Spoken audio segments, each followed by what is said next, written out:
नमस्ते. हा व्हिडिओ केळी बागायतदारांसाठी आणि इतर पिकांच्या बाबतीत मार्गदर्शक ठरणार आहे किंवा आहे, म्हणून पाहिल्यानंतरनं इतर पीक उत्पादक असतील तर त्यांना हा व्हिडिओ पाहण्यासाठी उपलब्ध करून देण्याचं काम शेतकरी मित्रांनी करावं. कारण एकच की ज्या पद्धतीनं आपण शेती करतो किंवा ज्या पद्धतीनं आपण शेती करत आहोत, तर त्या शेती करतानाच्या सगळ्यात महत्त्वाच्या बाबी एक जमिनीचं आरोग्य टिकवून ठेवणं. ज्यांची जमीन बलवान त्यांची पिकं सशक्त, निरोगी आणि दर्जेदार येतात. निश्चितच उत्पादन खर्च हा कमी असतो, मिळणारं उत्पन्न योग्य मिळतं. म्हणजे एकूण जी प्रोडक्टिव्हिटी आहे आपल्या क्रॉप पॅटर्ननुसार ती तुम्हाला त्या ठिकाणं जमिनीचं आरोग्य जर सशक्त असेल तर ते चांगलं मिळतं, हे या व्हिडिओमधून सांगतो आहे. दुसरी गोष्ट, या अशा पद्धतीनं जी काही चहा पावडर असते आपण चहा पावडर पाहिल्यानंतरनं जे अशी माती सुट्टी होते, अशा पद्धतीने तुमच्या पिकाचे बेड किंवा तुमच्या जमिनीचं सॉईल स्ट्रक्चर असावं.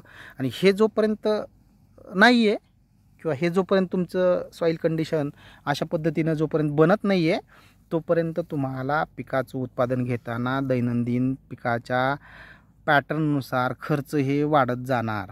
ते खर्च वाढू नये त्यासाठी पहिली गोष्ट जमिनीचं आरोग्य सुधारावा. दुसरी गोष्ट, पीक पॅटर्न हा फिक्स न करता चेंजेस ठेवणं किंवा व्हेरिएबल असणं गरजेचं आहे, हे या व्हिडिओमधून सांगतो आहे. ही जी लागवड आहे केळीची, ही लागवड ही 25 ऑगस्टच्या दरम्यानची आहे. हे महत्त्वाचं आहे. आणि ही जी झालेली वाढ किंवा ग्रोथ किंवा पोगा सुट्टा होणं, पानांमध्ये ग्रीनरी चांगलं राहणं, प्लॉट असा सतेज किंवा असं टवटवीत वाटणं, हे महत्त्वाचं आहे. इतका पाऊस होऊनसुद्धा ब्लॅक हेवी सॉईल आहे, ही असतानाच ब्लॅक हेवी सॉईल आहे. आणि ह्या सॉईलमध्ये सगळ्यात महत्त्वाचं, जास्त पाऊस झाल्यानंतर कोणतंही पीक मर रोगाला लवकर बळी पडतं, तर तसं या ठिकाणं काही जाणवलं नाही किंवा होत नाही आहे. कारण या ठिकाणं सर्व जे काही शेड्यूल होतं, खतं औषध असतील, स्प्रे शेड्यूल असेल, हे वेगळं आहे, वेगळंच ठेवलं जातं. शेड्यूलनुसार कोणतीही गोष्ट केली जात नाही. शेड्यूल यासाठीच म्हणतो की पीक प्रत्यक्षात पाहणं आणि त्यानंतर त्यावरती सोल्युशन ॲडॉप्ट करणं किंवा वापरणं हे महत्त्वाचं असतं. ते केल्यानंतरनं अशा पद्धतीनं ही पिकं येतात, हे या व्हिडिओमधून सांगतो आहे. कारण आपण प्रिंटेड शेड्यूल कोणतेही उपलब्ध करून देत नाही आहे किंवा गरज पण नाही आहे शेतीला. आजपर्यंत शेतीमध्ये जे काही प्रिंटेड शेड्यूल मिळालं असेल, खत व्यवस्थापन मिळालं असेल, तर ते उपयोगीचं नसतं आहे 100%. पुन्हा एकदा सांगतो, मागच्या लाईव्हमध्ये पण सांगितलं होतं, या व्हिडिओमध्ये पण सांगतो आहे की जे काही प्रिंटेड शेड्यूल किंवा हेच प्रॉडक्ट वापरल्यानंतर असेच रिझल्ट येतील असं नसतं आहे.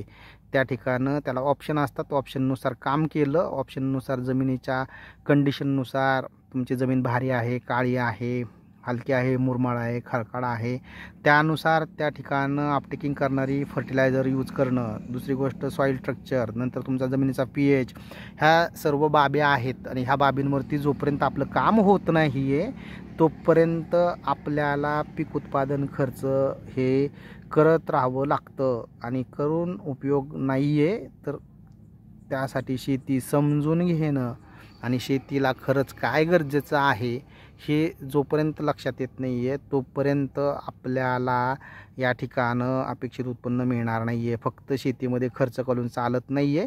शेतीचा खर्च करताना तो योग्य नियोजनानुसार असावा, हे सर्वात महत्त्वाचं आहे. नियोजन याच्यासाठी की 10-15 दिवस, 20 दिवस, 5 दिवस, 6 दिवस हे फर्टिलायझर शेड्यूल असेल, पेस्ट डिसीज कंट्रोलिंगचं शेड्यूल असणार आहे, स्प्रेचं 5-10 दिवसाचं असते. ते तेवढं झालं की त्यानंतर पुढं रिकव्हरी होऊन त्यानंतर दुसऱ्या काही गोष्टी येतात, ज्या सिम्टम्स चेंज होतात क्रॉप पॅटर्ननुसार.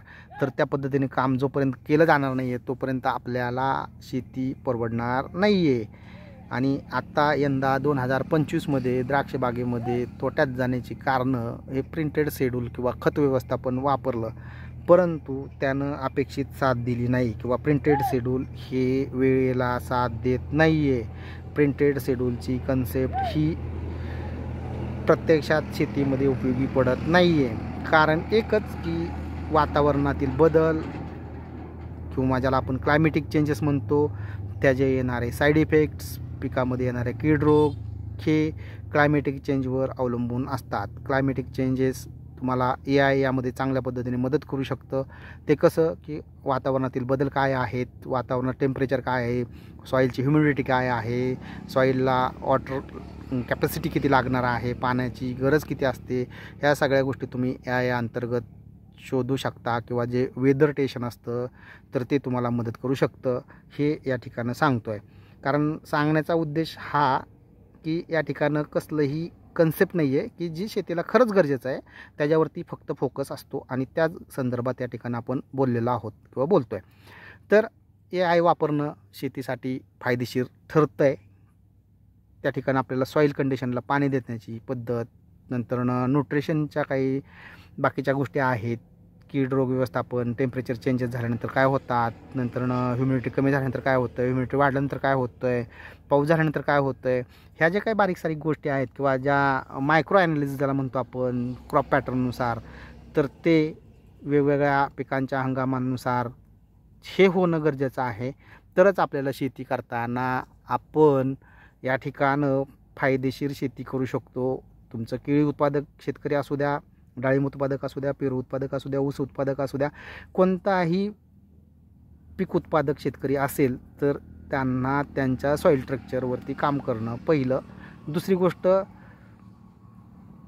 क्रॉप पॅटर्ननुसार जे काही पीक निवडणार त्याच्या स्टार्ट टू एंड म्हणजे जे काही ड्युरेशन असेल 6 महिन्याचं, वर्षाचं, 1.5 वर्षाचं, ते तुम्हाला तुमच्या शेड्यूलनुसार बसून घ्यावं लागेल. हे महत्त्वाचं आहे. आणि हे जोपर्यंत होत नाही आहे, डायरेक्शन तुमच्या लागवडीच्या ज्या असतील पूर्व पश्चिम आहे का, दक्षिण उत्तर आहे का, आणखी काय आहे, ह्यावरती सर्वच गोष्टी किंवा 100% यश अवलंबून नसतं. यश अवलंबून असतं ते तुमच्या पिकाच्या लाईफ सायकलवरती, पिकाच्या एकूण खत व्यवस्थापन, पाणी व्यवस्थापन, कीड रोग व्यवस्थापन, ह्या ज्या गोष्टी येतात तर ह्या गोष्टीवरती जोपर्यंत तुमचं 100% काम म्हणतोय, परंतु 70-80% तरी काम होणं गरजेचं आहे. प्रॅक्टिकली सांगतोय. या ज्या 4-5 गोष्टी आहेत त्यावरती 100% काम हे 70-80% झालं की तुम्हाला शेतीतून अपेक्षित उत्पादन मिळतं. हेच डमडेरे ॲग्रिकल्चर कन्सल्टन्सी पुणेच्या टॅगलाईननुसार म्हणजेच शाश्वत उत्पादन धोरण तंत्रज्ञान हेच आहे की तुम्हाला तुमच्या पिकाच्या गरजा, तुम्हाला तुमच्या वातावरणात होणारे बदल हे वेगवेगळे आहेत. 4 किलोमीटरला पाऊस होतो, 2 किलोमीटरवर होत नाही आहे, थंडी वाढते, थंडी जास्त होते, कमी होते, कुठं पूर येतो, काय येतो, ह्या नैसर्गिक आपत्त्या आहेत.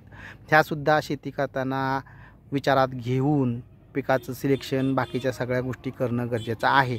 शाश्वत उत्पादन म्हणजे काय हे एकदा पुन्हा सांगतो. याची व्याख्या बाकीच्यांच्या वेगळ्या आहेत आणि आपल्या टॅगलाईननुसार आपण सांगितलेली व्याख्या ही वेगळी आहे. पहिली गोष्ट, या टॅगलाईननुसार सगळ्यात महत्त्वाचं शाश्वत उत्पादन धोरण तंत्रज्ञान म्हणजे पिकाच्या गरजेनुसार फक्त लागणाऱ्या शेती निविष्ठा वापरणं एक.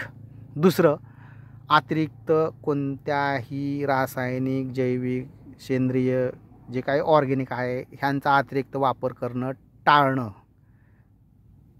3, पर्यावरणदृष्ट्या आणि पर्यावरणपूरक संवर्धन करून शेती करणं.